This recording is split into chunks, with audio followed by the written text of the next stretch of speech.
Friends, palm oil మొక్కలను ఎలా వేయాలి, వాటిని ఎలా పెంచాలి, వాటి పోషణ ఎలా చేయాలనేది నేను చిన్న వీడియో ద్వారా మీకు తెలియపరుస్తున్నాను. మీరు జాగ్రత్తగా గమనించి ఈ వీడియోని లైక్ షేర్ చేయమని కోరుచున్నాను. ఇదిగోండి, ఫస్ట్ మొక్కలు ఎలా వేసుకోవాలండి.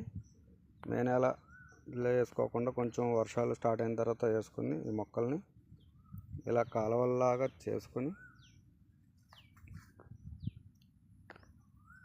ఇలా కాలువలాగా చేసుకుని మొక్కకి 9 మీటర్లు మినిమం ఉండి డైమండ్ షేప్లో మొక్కలు వేసుకోవాలండి. ఎకరానికి 57 మొక్కలు, సుమారు 60 మొక్కలు కూడా అటు ఇటుగా పడతాయండి. ఇవి వేసిన తర్వాత ఇలా కాలువల ద్వారా నీళ్లు పారించుకొని 2 సంవత్సరాల వరకు మీరు ఏదైనా పంట, మొక్కజొన్న కానీ అపరాలు కానీ వేసుకోవచ్చు. దానివలన అంతర పంటల వల్ల నికర ఆదాయం అనేది సంవత్సరానికి ఎంతో కొంత వస్తుందండి. ఈ పంటని జాగ్రత్తగా మొక్కల దగ్గరికి దున్నకుండా ఇలా ఈ కాలువను ఇలా ఉంచేసి, ఇదిగోండి, ఈ కాలువను ఇలా ఉంచేసి దీని అనేది కదపకుండా ఈ పక్కంటే ఇలా ఈ మధ్యలో ఉన్నది మట్టికి పంటలు వేసుకోండి. ఈ వరుస అనేది ఏమి మొక్కజొన్న లాంటివి కానీ అలాంటి పంటలు పెట్టకండి, దగ్గరికి దున్నకూడదండి. ఏరు వ్యవస్థ అనేది ట్రాక్టర్ దగ్గరికి రావడం వల్ల ఇక్కడ ఏరు వ్యవస్థ దెబ్బతిండిపోద్ది, మొక్క చనిపోయే ప్రమాదం ఉంటుంది.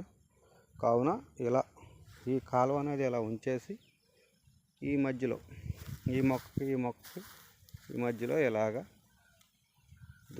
దున్నుకొని పంటలు వేసుకుంటే చాలా బాగుంటుంది.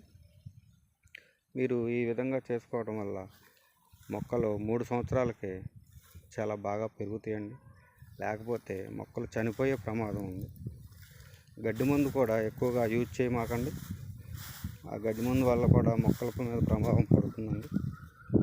ఏదో గ్రామోక్సిన్ అనేది కొంచెం మొక్కల చుట్టూ కొట్టుకొని మొక్కలను శుభ్రంగా ఉంచుకోండి. ఇదిగోండి, మొక్క ఎలా ఉంటుంది, కింద మట్టలు అనేది తీయకూడదండి. 4వ సంవత్సరం నుంచి కాపుకి వస్తాయండి. చిన్న మొక్కలు అప్పుడు మాత్రం చాలా జాగ్రత్తగా పెంచుకోవాలండి వీటిని. Okay friends.